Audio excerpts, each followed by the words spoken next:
My passion was nonfiction, so I really started writing stories of nonfiction first. I wasn't even thinking of writing creative fiction or any of that sort of writing at all. It was really nonfiction that I was focused on. But as I was writing all these stories, the doors opened to other kinds of writing, and I began writing other forms as well. So my background is teaching. My background is a person who's lived all over the world, but finally settled here in America. I'm an American citizen. My girls are born and brought up in New York, and I feel like I'm a creative now. Welcome to You May Contribute a Verse. I'm Brenna Jennerette, rock climber, mom, and kidlit author of The Law of Birthdays, illustrated by Marina Kandra. And upcoming, A Bike is Not Just a Bike, with Glue Books, coming March 2026. I'm joined by my co-host, Josh Munkin, dad, kidlit author, and science communicator. This episode is proudly sponsored by Canadian children's book publisher Theule Press, where every book sold supports reforestation. Check out Theule full catalog at theulmorepress.com, including titles like Naked, Fungi Are More Than Mushrooms, and Supermoon. Today's guest is my friend and amazing picture book author, Jyoti Rajan Gopal. She has so many amazing books out, including Desert Queen, recent winner of the Stonewall Award, Over in the Mangroves, and newly released The Power of Your Name. We talk about the amazing backstory of Desert Queen, when Jyoti was able to meet Queen Hirish in person, and the research that went into this amazing book, why she started writing and why nonfiction, and how her teaching and traveling experience has influenced her writing and the rough yet necessary part of a writing career that is marketing. And make sure to check out Jyoti's new podcast, In the Picture, where she talks with illustrators, book designers, and art directors. Here's Jyoti's verse. And yeah, I think it just didn't work out, and it was short notice. I know, because it would be really fun to be there and to see you again. I mean, I would go just to hang out again. Me and yeah, we had a great time at ALA. Gee. We did. My gosh, Josh. Not my husband.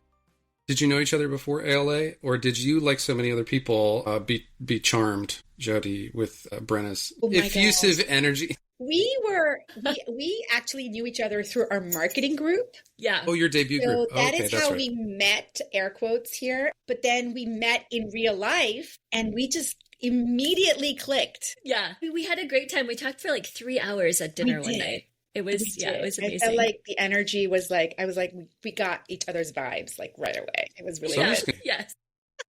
With this conversation. No. Let's jump into talking about your new book, because I'm excited about that. Like you have so many books out, and they are all just so well done and getting all kinds of like starred reviews and awards. Like she was there accepting the Stonewall Award, Josh. Oh, goodness sakes. Yeah, and giving like a speech and stuff. Big personality. That was why I got to meet her, because otherwise she was like, well, I don't know if I'll go to ALA, but well, I did want to go to ALA, but I couldn't because my nephew was getting married exact same time. And when I found out that Desert Queen had won the Stonewall honor, I was like, I don't know if I can make it, because it's the same weekend as the wedding and I have to be there because I'm planning a whole Bollywood choreography, apart from the fact that it's my nephew's wedding. But as it turned out, they always do it like at the end of it, and it was right after. So I was able to like zip over and zip back. Yeah. So, and correct me if I'm wrong, but the wedding was in India. No. The wedding was here in New Jersey. That would be quite the zip. Yeah, for sure. Well, but then you did go, or you were coming back. I did go to another one in India because I went right after ALA to India to hang with my parents. And then there was also a wedding there. That's what right. Because I was like, no, I feel like I remember this. Yes. Okay. Yes, so yeah. You're good. Wow. Yeah. So sorry, Josh, you were going to say something. Nope. Don't remember what I was going to say. No. Okay. Sorry. The energy's already got us. Well, let's talk about the Stonewall Award to begin with, because we had dinner right before you did the speech. So how did it go? Like, were you, because I know you were a little bit like, what do I do, right? Like, how do I do this? Yeah, we had to prepare something beforehand. So I knew that I was going to do a little remark. It was all very surreal, honestly. And I went up and my agent was there, Wendy. She attended the award ceremony too. And so afterwards she said, I was very poised, which amazing. I can't remember at all because it all just went by in a blur. Right. I'll just like Blacked out. And I was worried that I would talk too fast because I tend to do that. I speak very fast, but she said I was not speaking fast. So I felt like I was a win-win for me, however it came out. We can slow you down, really, by the way, for the podcast, if you would like to. We'll just slow down your audio. In slow-mo. Yeah.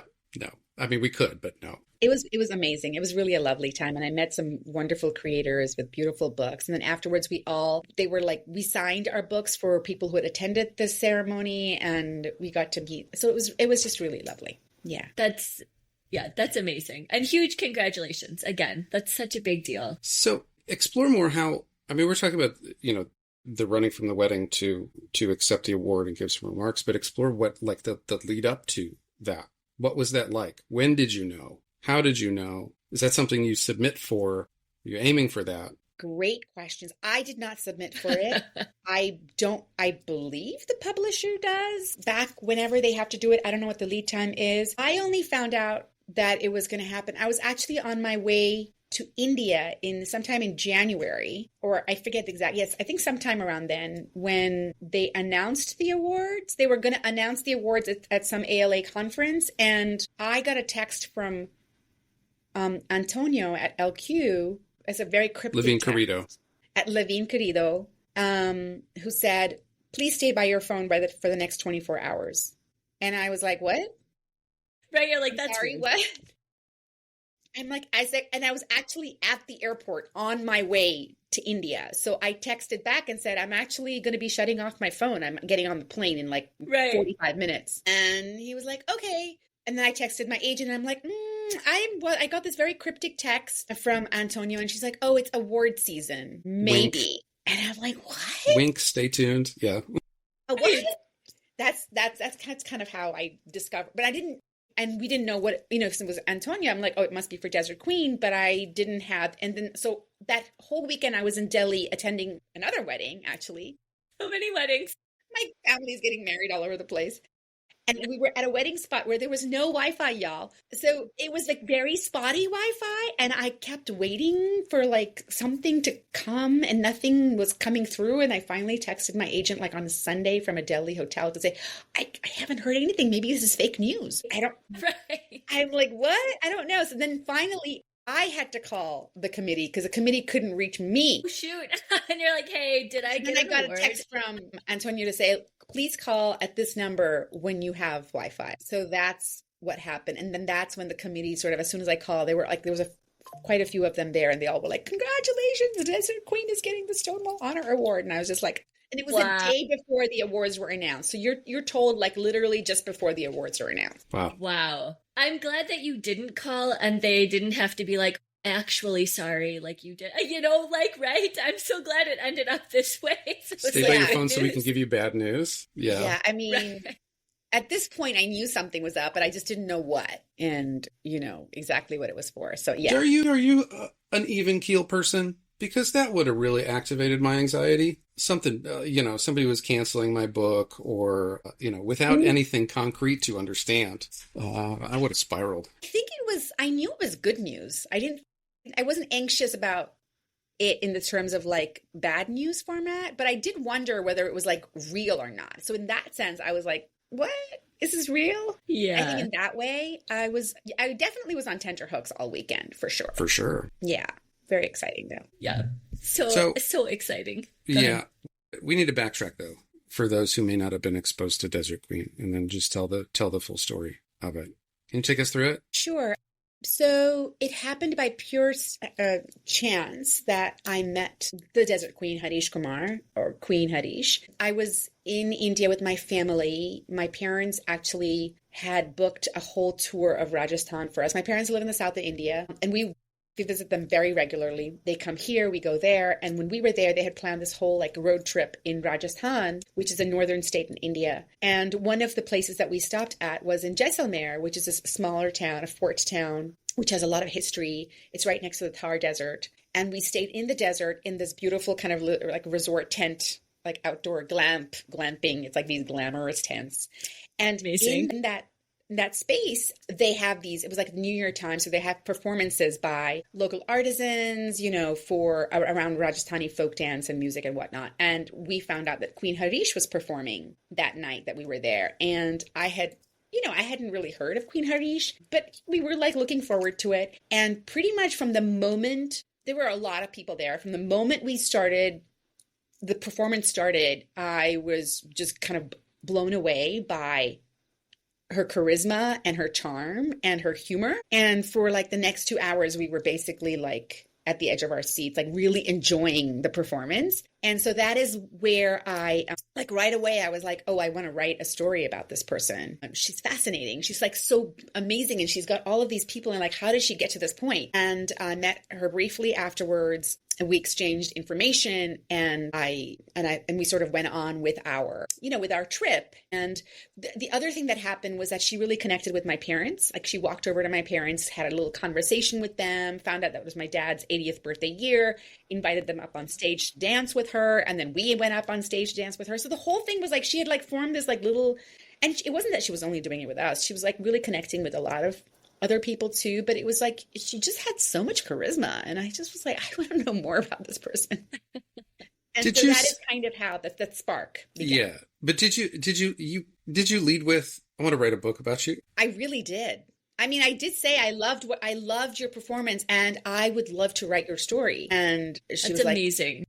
And also Queen Harish, hustler, really great at like marketing herself, really great at putting herself and her troupe out there, and saw this, I think, as a lovely opportunity for a collaboration. Like in that, like 2 minutes, like, yeah, sure, I would love to. She would have loved all the attention this book is getting. Yeah, the yes, saying yes perspective. Let's see what comes of this opportunity. Yep. I'm presuming she probably was not closely attuned to the picture book market in the U.S. and all of its attending complications, but she can still say yes. For sure. I mean, and what a masterclass on like marketing. Because I mean, we talk about this as picture book writers all the time, and it just feels so like sort of like counterintuitive to what you're doing. And it's hard to like put yourself out there and be like, hey, like come buy my book, or like, like sort of selling yourself. But when you're doing it in this really like authentic, joyful way, like it sounds like she is, and she's just really good at making connections. It's like, yeah, people just want to be like a part of it. So you're just like, yes, like let me, help you like, tell more people your story, which is like, that's amazing. It was just very organic, I think, in that moment that it happened. And I was really fueled by, like, I knew I wanted to find a way to tell the story because it just felt like such an important story to tell for me. And and she was open to having that conversation. Unfortunately, I was not able to interview her further or have more conversations with her because I came back to the States and then things moved on. I was doing other things, other projects. And then I got the call from my mom, who had really connected with Harish. I guess on some emotional level, she called me crying to say that, Queen Harish had passed away in a car accident, coming back from a musical performance. So that was like a tragedy that occurred. Yeah, not much later after I met her. Yeah. I'm presuming then that she didn't necessarily get a chance to see or read or consume. Nothing. No. I hadn't started work on it yet. Unfortunate. Yeah. Yeah. What sort of, this is salient, I mean, because of the complications that arise from, getting permissions to write books about other people, but were there any, I mean, complications is the right word. How did you go about navigating writing about her after her passing? Yeah, luckily there was a trove of interviews that Harish had done and a lot of footage of the dances and performances that Queen Harish performed, live interviews on TV, interviews and articles in newspapers, a lot of people who had spoken about her and worked with her. I watched a documentary called Gypsy Kings where she was a small part of it, but so that gave me some more information about, like, I got to see a little bit of how Harish Kumar lived as a man, but also how he performed as a woman. And just like, those were all the different resources that I used to dig a little deeper into who Harish was as a child. And a lot of it was straight from Harish's own mouth because he was giving interviews and sharing a lot of the information about how he came on this path. And that's how I navigated telling that story. Did you have to get permission from any like certain, no? Okay. Yeah. I always wonder that about, like when you're telling a story about, somebody else, like how much, like how much digging you have to do, or like where you have to sort of like, draw the line or ask like, is this cool? Like it's, whatever. So yeah, you don't have to. If it's a public figure, you don't have to get permission. Sometimes you do. Like if the person, like I wanted to, I would have loved to have collaborated with Queen Harish on this. Sure. And then sometimes the person's just too famous. They're not going to, reach out. I have had instances where I've reached out. Taylor Swift, exactly. My daughters would would love it if I did a picture book on Taylor Swift and had to get to meet her personally. I would just rise high, like right up here in their ranks. Totally. I did reach out to a person to work in collaboration with them, and now in retrospect, I wish I hadn't, because they were like, no. Right? Like, no, we might write that ourselves. So yeah. I can't really move forward on that manuscript because I feel like maybe since they said no, they're going to work. Not that they told me I couldn't do it, but they were like, we're fine. Thank you. Yeah. We're going to take your idea and do it ourselves. Right. Right. It's like, you gotta go for it. Like you've got to take that swing, because otherwise you don't know. But it almost, because I've had that happen before too. And it's like kind of embarrassing, you're like, oh, okay, shoot, I thought this was going to land really well, but like you're not interested at all. Okay. Got it. Right. Yeah, exactly. So you can sort of play it either way, depending on the person, right? And if you may choose to like say, you know what, I'm just going to go ahead and write it, and we'll see what happens after. Yeah, I have a couple of those where I'm like, you know what, I just like the one that I wrote during ALA that I told you about that I was so excited about. I'm like, you know what, I'm just going to go for it because I'm so excited about this story. So I wrote it, polished it, did all the research, sent it out, like, and I'm like, you know what, if it gets anywhere, like, then I will reach out, because I want to have a little bit of leverage, because this person is very famous. I'm like, I don't think they've got time to chit chat with me as much as I would like that. That would be amazing. But yeah. Yeah. That makes sense. More fundamentally though, this is not just about that book, but about, just conversations about you as a person and as an author, and I have not had extensive hours-long dinners with you to understand who you are as a creator. So how? Don't be jealous, Josh. Yeah, FOMO. But where do you come from? Not as literally in the geographic sense, but geographically. No, not just geographically, but just in a background sense. Okay. You come from teaching. You come from. Yes. So I am what's known as a third culture kid. I grew up not in India or America. I'm Indian American, but I grew up in different parts of the world. So geographically, that's kind of like I've always straddled cultures all my life. I've been a kindergarten teacher for most of my adult life. And so picture books were kind of my jam. And I've like sort of lived and breathed picture books for a very long time. But I never thought of myself as a writer. I wrote for academic stuff and teacher stuff, but I never considered myself a creative writer. And I think the creative juices just started flowing more recently around the idea of telling stories. The ideas had been percolating just because my daughters were little, they're now 27 and 25. It was very hard for me to find picture books that they could see themselves reflected in. And the same for my students. The diversity of picture books was like, it was like not great when the kids were little. It is so much better now. But when I was thinking of writing, it was still, I think I sort of entered it in the cusp of like when people were really looking for more diverse stories to tell. And so I think my creative juices were flowing then. And that's when I began to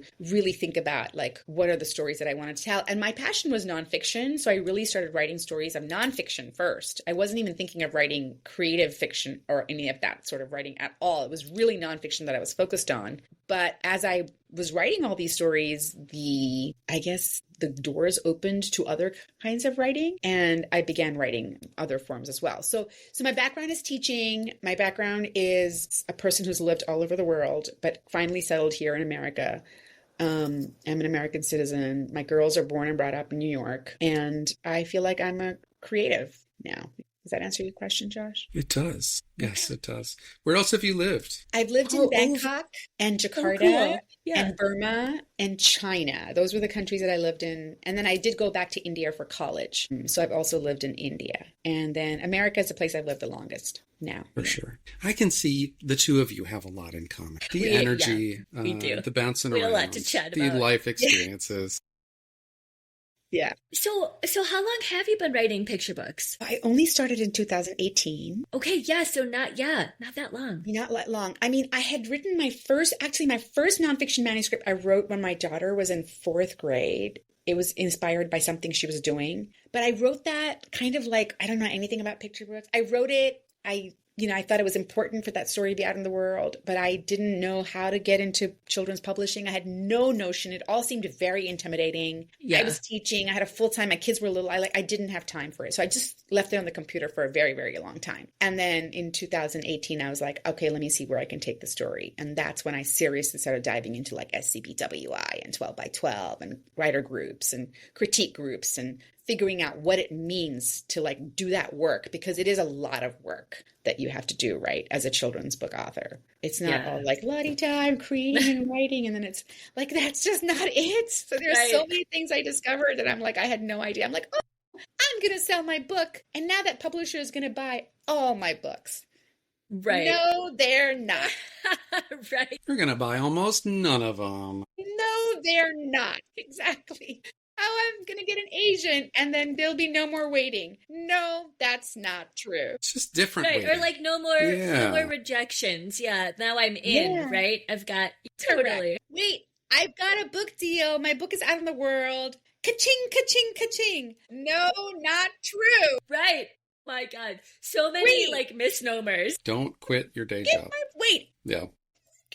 Book? Yes. I have to what? I don't know how to do that. It's like a secret like second job that you like don't know about until your book gets published, and then they're like, oh yeah, right, well now you have to sell it, and you're like, what? Yes. Like I just want to do the writing part. Like I thought you were going to take care of that, and they're like, no, actually, like if you don't get out and like do stuff, like nobody will know anything about. I'm like, I got it. I'm in the process of that right now for my debut, and it's just exceptionally painful. And I, as someone who comes from professional communications and marketing, doing it on something that I create is exceedingly difficult.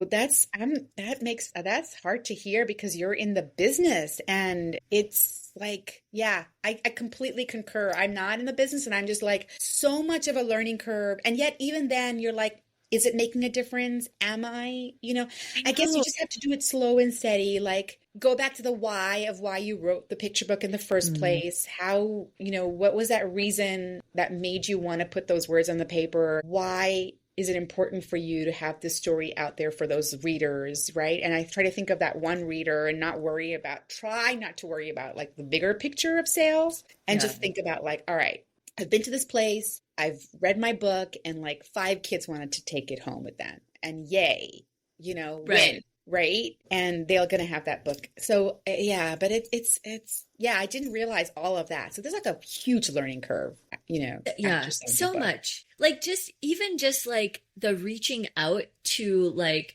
businesses, bookstores, schools, librarians, like just that alone, even if you get nothing out of it, like if nothing happens from that connection, that by itself is like so much work. And then most of the time there's not a lot of movement. Like it's right. It's like really hard to like, she's holding up zeros, everybody. We call it andas in Hindi, anda, eggs.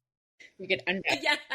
Yes. I mean, maybe one connection, right? Out of like just like 30, 40, 50 blind emails, or just like even I've met several people in person, and I'm like all excited and they're excited and they're like, call me, here's my card, here's the stuff. And then you like do the thing, you follow up, you nudge, you whatever, and then nothing, like. But on the positive side, listeners, there is always, you never know, like there is always that, that one connection you make, and then, they invite you, and then they might invite you back because they loved what you did. So it's like, I think being open to sending out and doing the work of like doing all those cold emails and whatever, but also being open to like moments where I met Harish at an event, or I meet like a librarian at an event, and they might say like, oh my gosh, I would love for you to come, which happened to me. I was at a library in Westchester doing an event for something else, and there was a librarian who came to the event and saw my presentation and then caught me afterwards and said, would you come to my school? Amazing. Like I could never have predicted that, right? I would never have known that that was going to happen, but it did. And that was wonderful. And I'll be visiting them, next month. And so that's wonderful. So again, I try to focus on the slow and steady and just think of the why and try not to get overwhelmed. I'm trying to talk to my brain here, y'all. This is me talking. Yes, yes. Yeah, right. And Little therapy sesh. Calm down, Gopal. Just calm down. Yes, yes. We've totally. heard, I mean, the reality is we've heard from so many people on this podcast about the tiny likelihood that anything that we as creators do, moving the needle in a, 4 or 5 figure book type of way, unless you're writing something that's going to go viral or is controversial or gets some media coverage. I mean, going back to my corporate communications background, there's almost no likelihood of something that you create catching fire there. And so there becomes this tension of what are my expectations and what can I tolerate? What are the expectations of the publisher? Do they expect me to move, 4 and 5 figures worth of books? Or can I just rely on giving myself the energy of that individual connection? Because to me, I mean, that's exactly the reason to bother with any marketing, is just to move the needle little bits at a time. Right. And also just like a reminder that for us authors, the sales of our books is not going to be like the only way that we're making income, right? Like we also have to like do school visits or do library visits or find other ways, speaking engagements. So then there's this whole other business side of it that you're also trying to just establish community and connection for, and hopefully reach people out that way.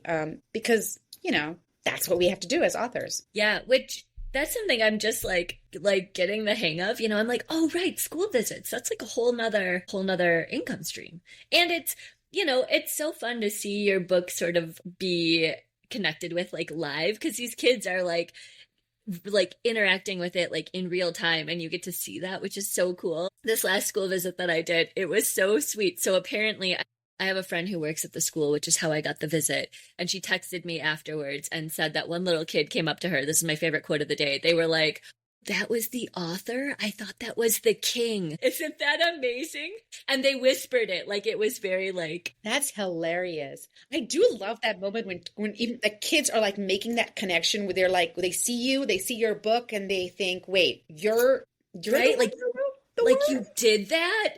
You did that? Like, it's when they make that connection, it's very cool. Yeah. Yes. And that by itself is like reason enough to sort of continue like seeking out this stuff, because it comes back to sort of like representation kind of, but also just like an actual manifestation that like this is possible. Like this thing can happen. Like you could be an author. Like that is something you can do, right? Like I'm here, like in the flesh. I live down the block. Like I have this book that I wrote. Like you can do that too. So like that. I mean, if we can do it, they can do it for sure. Right.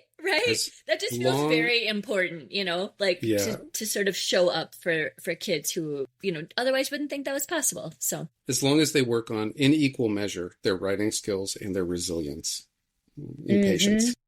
Yes, right. 100%. Brenna, I have a clarifying question, though. Okay, did the kid think that you were the king? I am the king, Josh. Thanks for you asking. Were, okay, you were the king. They thought you were the king. They didn't think that a king wrote this book. All right. I don't know, but I think it was, they thought, that I was the king and that the king wrote the book. So I think it's twofold. I think it's like they just thought it was one and the same, which I just love. And another kid came up also in another whisper while I was there and was like, "Can I have a picture with the author?" And so one of the teachers like brought him over, and I was like, "Oh, like of course." And so he's standing there just like a little bewildered and sort of like, we are just as excited for them to take pictures with us as they are to take pictures with us. Like like, yes, I will take pictures. Right? Why the heck do you think we do this, kids? Yeah. Everybody, come on. Yeah. It was, Right? It was amazing. Okay, I wanted to circle back around though. So the manuscript that you wrote and then had on the computer in 2018, is that one that you polished up and then sent out? Like, is that how you landed Wendy, or did you sort of that? No, I did not land Wendy with that one. That has been I had another agent before I had Wendy, and that was the one that got me that agent. It was like a one book agent. Okay. But that, we parted ways because it was amicable. It was not a a good fit for us, although she was lovely in many ways. But I did share the manuscript with Wendy, but it was not the one I queried her with. I queried her with Desert Queen. Okay, got it. 2 or 3 others that I then sent her when she wanted to like have a chat with me. Yeah. And the one that I wrote first when my daughter was in 4th grade is still sitting on my computer. It needs work. I've been polishing it. I've been trying to figure it out. It's kind of a bear. I haven't found the voice for it. And I don't know if it's going to ever make it out of my computer into the world. I find that so hard when you have one that is like already, like it sort of already went through all the stuff, right? Like at a time when I thought I knew how I wanted to write it, I was, doing the best I could with the knowledge that I had. So it sort of got to that point where I was like, this is polished, it's ready. And then circling back around and you read it and you're like, ooh, this actually needs a lot of work. But it's like, it's really hard for my brain to like break it out of what I had it in, right? Like, I can't, like, there's this great story that, I think it's great that I wrote.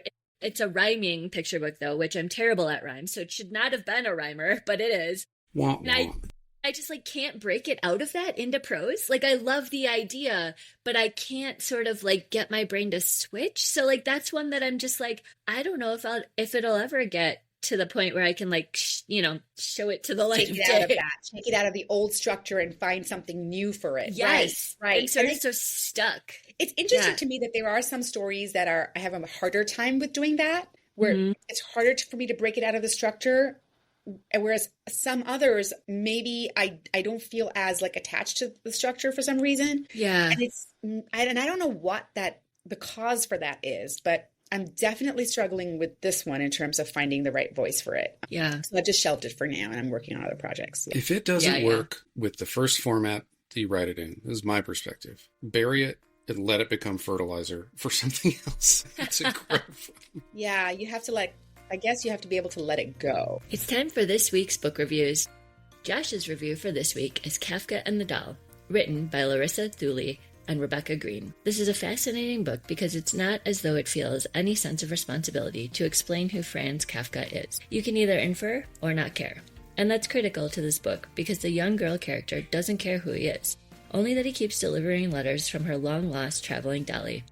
It's a window into a moment of Kafka's life as an author that gives you a lot to show without needing any tell. From this book about a 2-week span where he cheered up a little girl who lost her doll, we get a sense of the time period, his relationship, how he died of tuberculosis, and what kind of a caring person he was. Anything else can be saved for back matter. And that really matters. All that really matters is what happened next with Soupsy. John's review for this week is Investigators by John Patrick Green. And let's just say, it snaps. Mango and Brush, two Gator agents in vests, investigators, get it? Solving mysteries with spy tech, sewer slides, and more puns than you can shake a stick at. Fast, goofy, and totally off the scales, with just enough plot to hold the slime together. John gives it 5 flushed clues out of 5. And my review for this week is Feeling Boo, written by Alex Boniello and April Lavelle, illustrated by Olivia Chin Mueller. This punny, wonderfully creepy book is fun on the outside and heartwarming on the inside.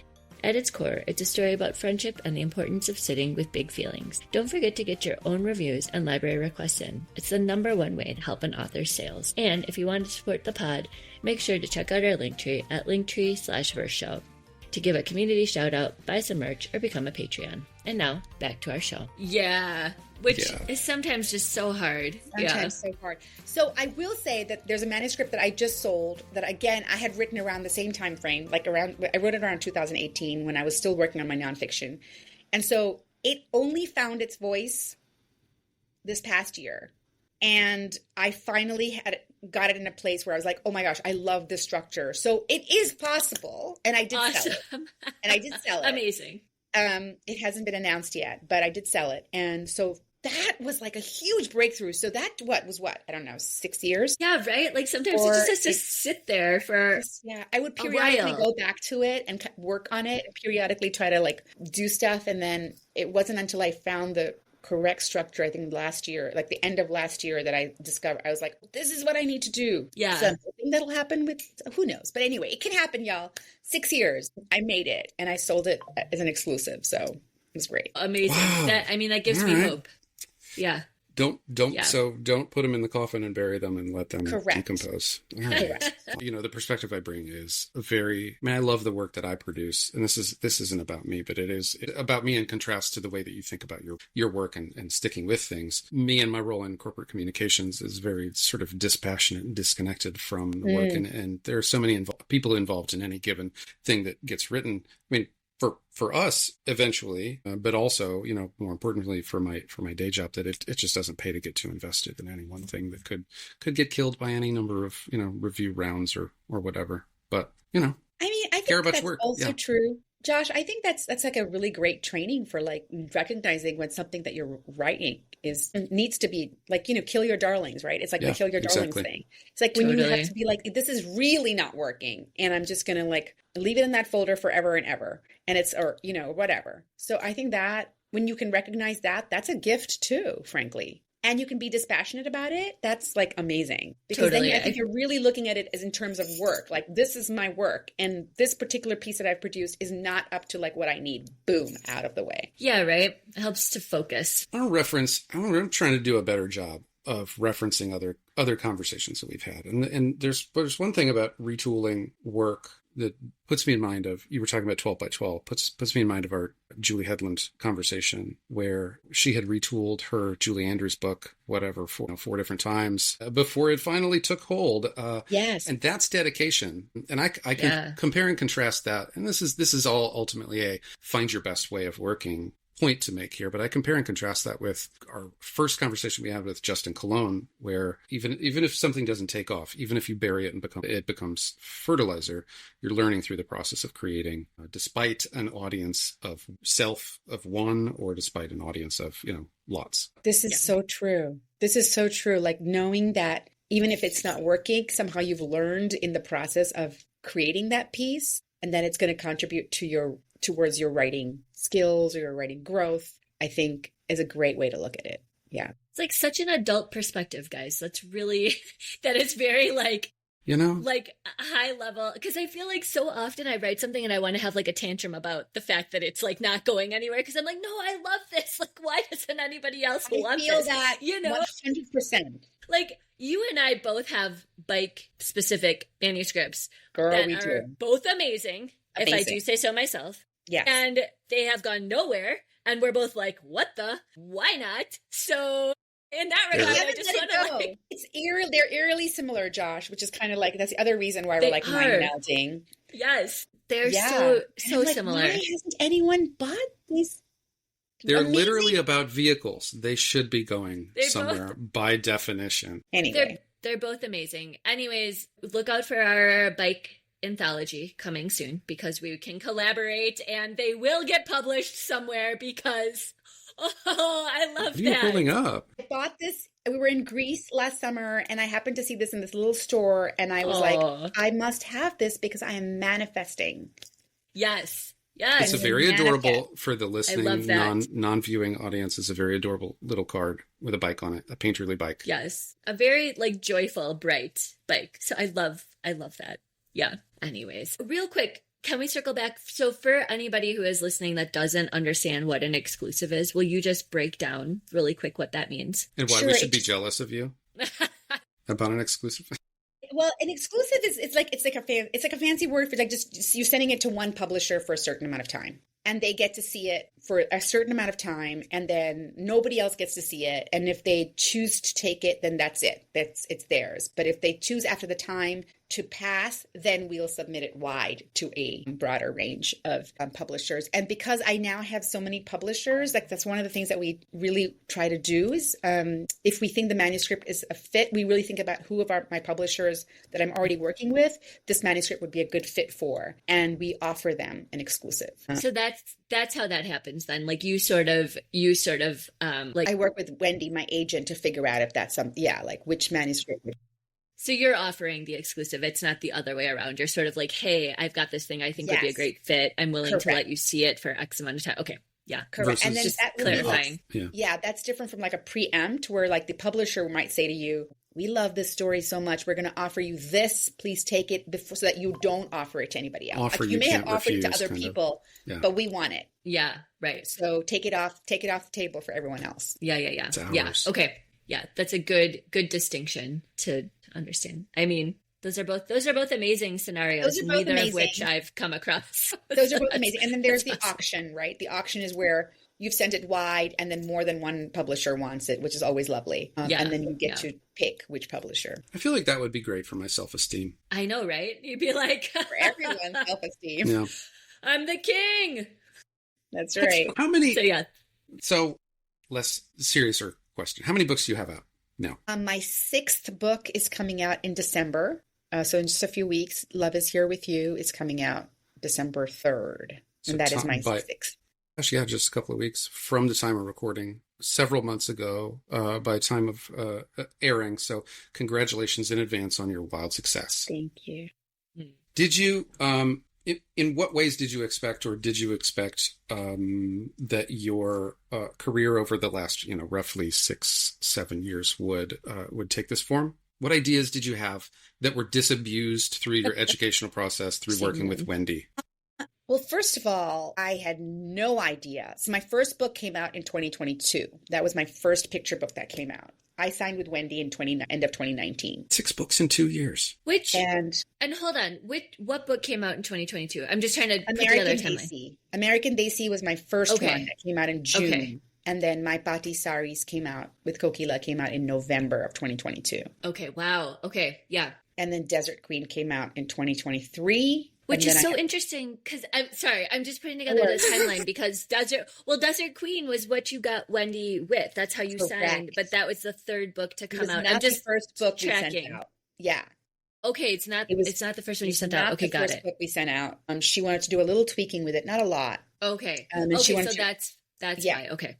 Got it. Then I already had American Desi under contract, but when we had to switch publishers, that's a whole other story, y'all. That'll take an hour. But we ended up pulling it from Disney Hyperion and then moving it and then offering it again to the same editor who left Disney Hyperion and went to Hachette, Little Brown. And then she ended up buying it, and then it went through the whole acquisitions process again. Oh, gosh. So there was a lot I learned to Josh's question about like publishing that I had no idea about at all. So having Wendy as a partner was like super helpful. I had already, because I had the writers groups and I was a part of the 12 by 12 and I was part of SCBWI and I was attending conferences and like listening to editors and on webinars, I had begun to get a sense, but until I sold my first book, like I had no idea what to expect, even with Wendy as my partner. Like we said earlier, you think, okay, the book is out in the world. Everyone's going to be like, it's going to be great, right? Or everyone's going to be buying. Like, no, that's not how it happened. And so I did a lot of learning along with when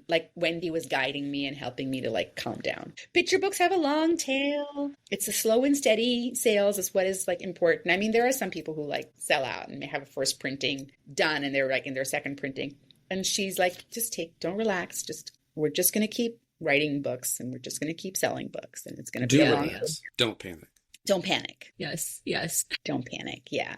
So 6 books coming out, and then I have 6 more under contract and a few more that have been unannounced. So it's going all right. That's a lot. It's a lot. That's a lot of books. Pretty amazing. I feel very blessed. Yeah. To what do you attribute that primarily? I don't know. I guess. To what do I think it's a confluence of many different things. The stories are coming out at a time when people want more of these stories of the entire diversity of America. My writing is all right, I guess. I write Clearly, all right. at least all right.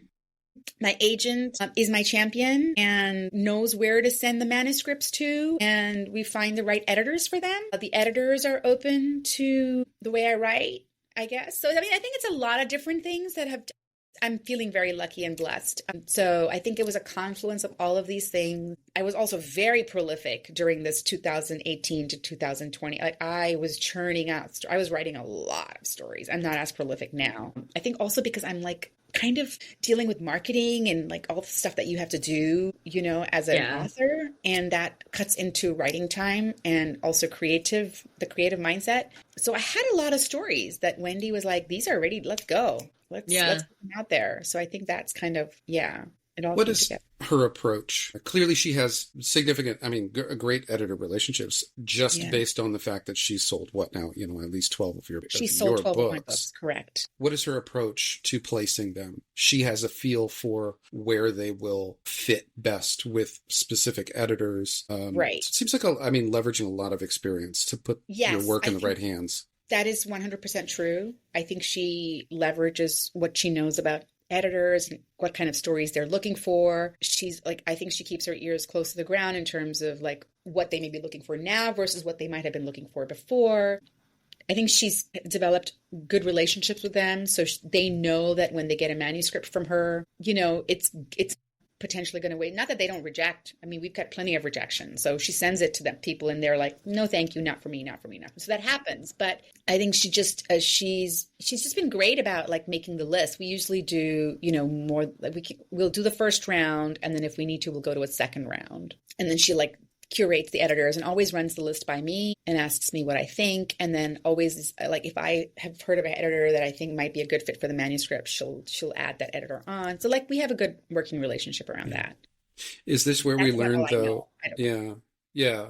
Is this where we learned though that you're the Costco of writers though? You've had 12 published. You have had 12 published, but you've got a case of 144 that have gone. All we know is the win rate. No, I'm kidding.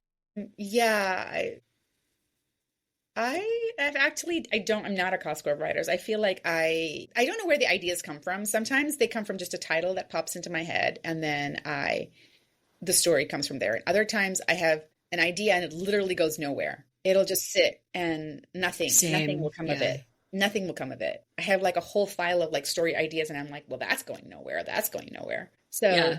I've had an idea like that for the longest time that I just cannot figure out.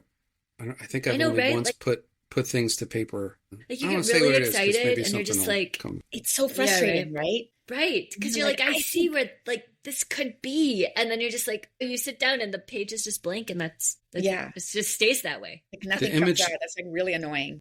The image in my head is hilarious. Right. In your head, it's amazing and wonderful. Yes. But it's not going from head to screen. Like it's just not translating at all. Yeah.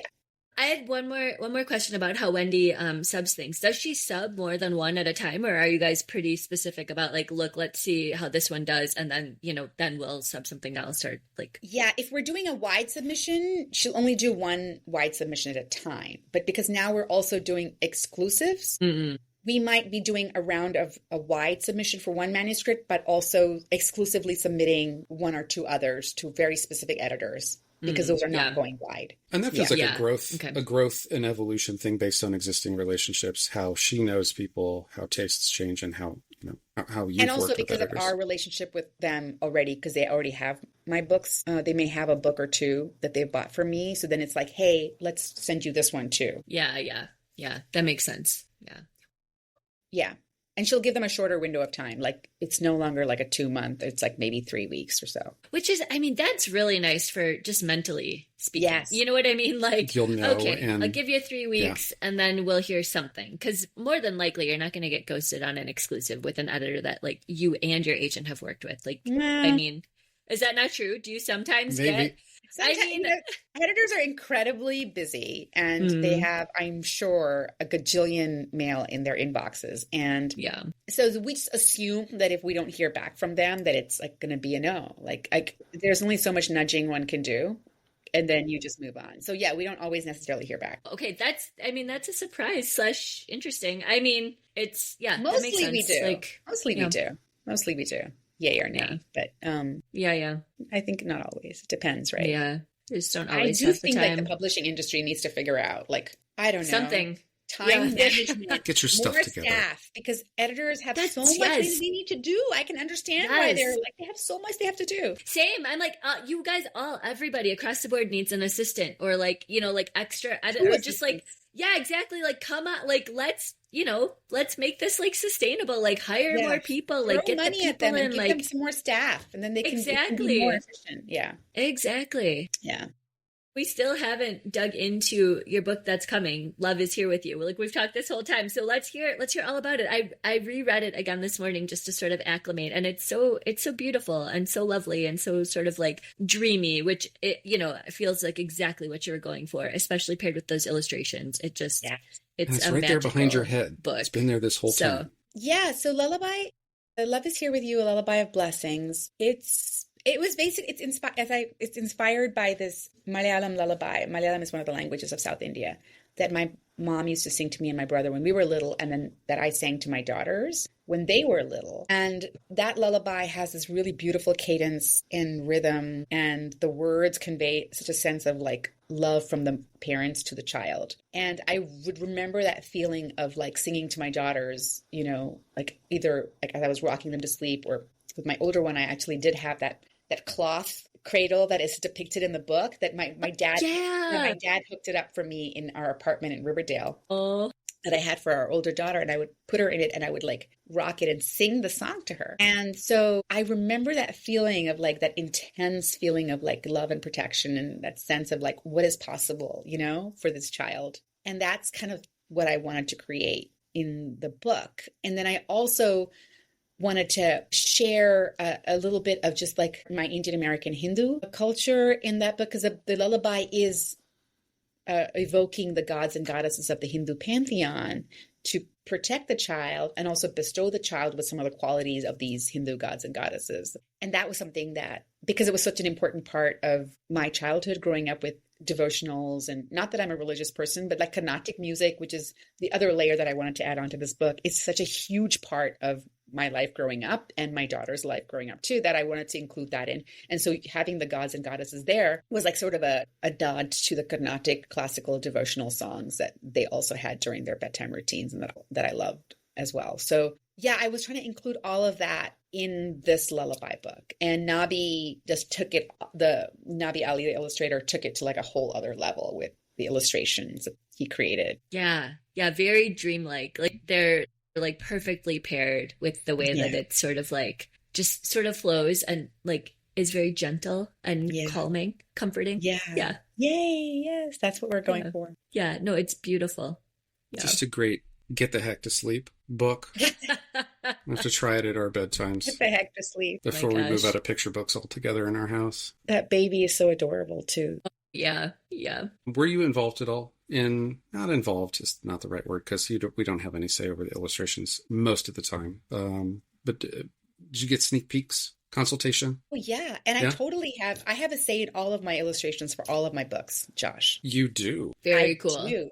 Most authors do, I would say. Like we are at least given, I've always been offered like that. These are our top 3 choices. Do you have a preference? Mm. And if you absolutely do not think an illustrator is the right match for your book, please let us know. And so I have always been very closely involved in pairing the text with the illustrator, and every editor has been like very mindful of my comfort level. Interesting. And it's, always. And I always get sketches. They send sketches to us depending on like what stage. Some editors might send you like 1 or 2, and then others, for like example, The Power of Your Name, which is coming out next August, I've seen like multiple, sketches as it goes through production. And they often ask for input, feedback, what is working for you, what is not, did you have any notes? And I will give if I feel like there's something that's really important that needs to be addressed. Yeah. Mostly everything is like amazing. And I just have like small notes here and there. But, just glow. You're just effusive toward them. Yeah. No notes, just vibes, as we say. No, I've always had a few notes here and there. Actually, Desert Queen, no notes. 0 notes. None. Wow. That book is I had beautiful. No notes. I just saw 2 versions. I saw a black and a white, and I was just like, oh my God, this is amazing. And then I saw the color. And I was like, whatever Swabu does, it's great. I'm fine. Right. You're like, just let them do their thing. Yeah.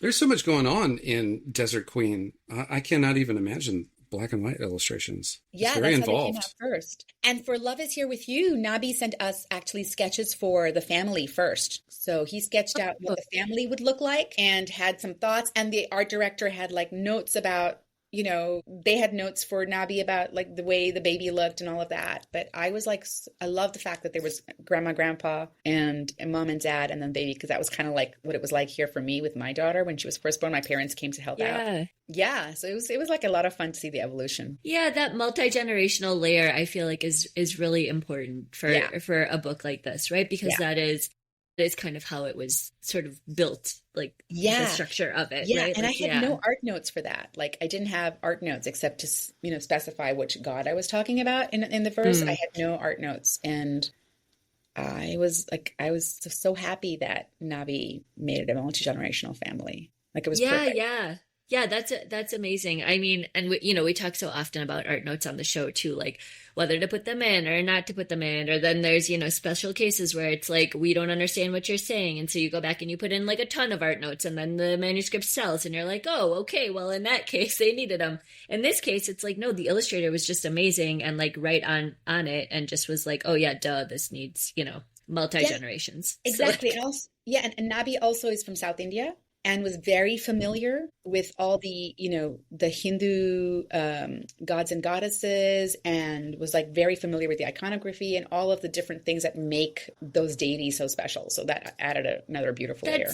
That's so important and so smart on the editor's behalf to be like, look, okay, this is what this story is about. Let's like actually pair them with an illustrator that also understands, this culture and like how we want to build the story. Like, I mean, that's such a smart move. Yeah.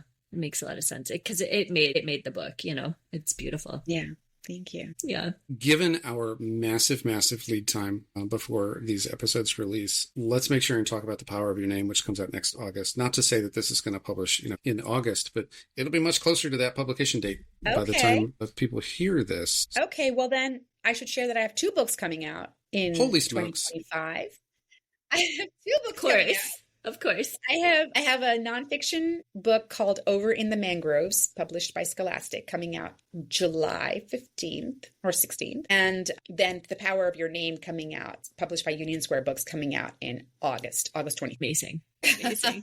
I mean, do you want to tell us a little bit about how they both came about? I know we're like up at the hour, but like if you want to just... Sure. So Over in the Mangroves is a counting rhyming book that is based on this very old rhyming story, like Over in the Meadow. And it's a very familiar structure that I used for talking about the Sundarbans mangrove forest, which is based in India and Bangladesh. It straddles India and Bangladesh. And it's this amazing, it's a UNESCO World Heritage Site because it's a huge mangrove reserve. And I've always been fascinated by mangroves. I've visited quite a few, and I'm going to the Sundarbans this December, actually. Cool. But I've been fascinated them as like just ecosystems that are so essential to the planet's survival. And again, this was one that I was like trying to find a structure for because I wanted to write about the Sundarbans mangrove forest, but I did not know how to do it. But then when I found this rhyming nursery thing, I was like, oh my God, it's perfect. It's going to be a counting book. It's going to be a rhyming book. So basically it goes through like 10 of the many animals that live in the forest and how they survive a storm because the mangroves protect them. That's very cool. Very clever too. I like how you paired the structure. There's layers. That's really smart. Yeah. Yeah. And so that I was like super excited when I found the structure, and that one went to auction. So that one actually went to auction. And Stop. And I know I did not expect that to happen, but it did go to auction. And Scholastic was like, they had like all their team write me like all these different letters about why they really loved this book. Oh my I had gosh. like all kinds of, and I'm like, okay, I guess I have to go with Scholastic. For Scholastic to be that effusive. Lovely. They were everyone was really lovely. And I just ended up, Katie Haight is the editor. She's been so great to work with. We're so excited with the way it turned out. I've heard great things. Yeah, it's just been amazing working with that team. And I think Brian LaRosa is like the art director on that one. Was that right? We released his episode last week. Mm-hmm. Or 2 weeks ago. It. Did you? Yeah. I did. He's great. I listen to you guys all the time.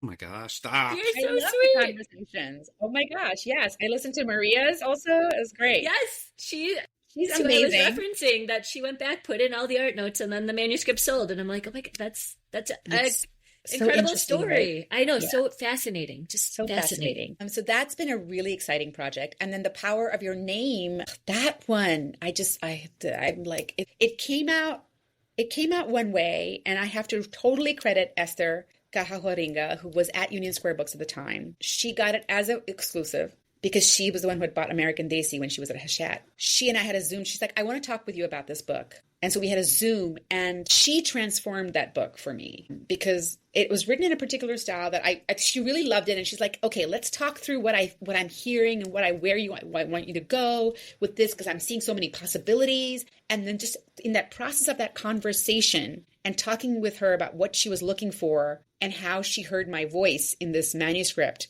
I was literally, when I'm talking with her, I started having ideas that were fizzing and popping in my brain. Ooh. And she said to me, would you rewrite this for me? You don't have to write the whole thing because it's an A to Z book. You don't have to write the whole thing from A to Z. Just do a few. I ended up writing almost 3/4 of it, like right after I finished talking with her. I was like, wow.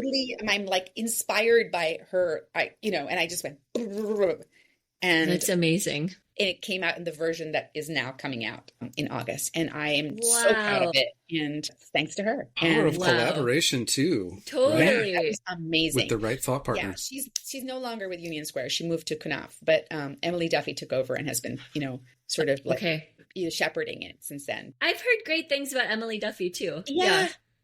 Yeah. So lovely. Yeah. Wow. You've gotten to work with some really amazing people in the that's incredible. I'm so, so much success. And so deserving. And also thank you for coming on our show. Like, I'm so glad to chat with you again and like reconnect and just like, it's been so nice. Thank you so much for having me. And I just want to, I feel so lucky to have these books, but it's so funny. We as writers, and I think somebody else mentioned this too. I met, I think Renee Watson and oh my God, and some other people who like that. Like, I feel so honored to be doing this work, but imposter syndrome is real, y'all.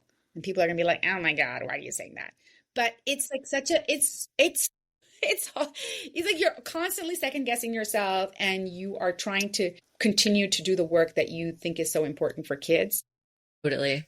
And because there's all the other things you have to do as an author, you're constantly wondering and juggling whether you're doing all that you can to really do the best for the book that you can be doing. So, don't give up, writers. If I can do it, you can. And, just keep working at it. And, that voice is going to constantly be there telling you, oh my God, can you really do it? Are you good enough? Yeah, just normalize that and move beyond it, right? Yeah. Ignore it and just keep moving forward and focus on the positive.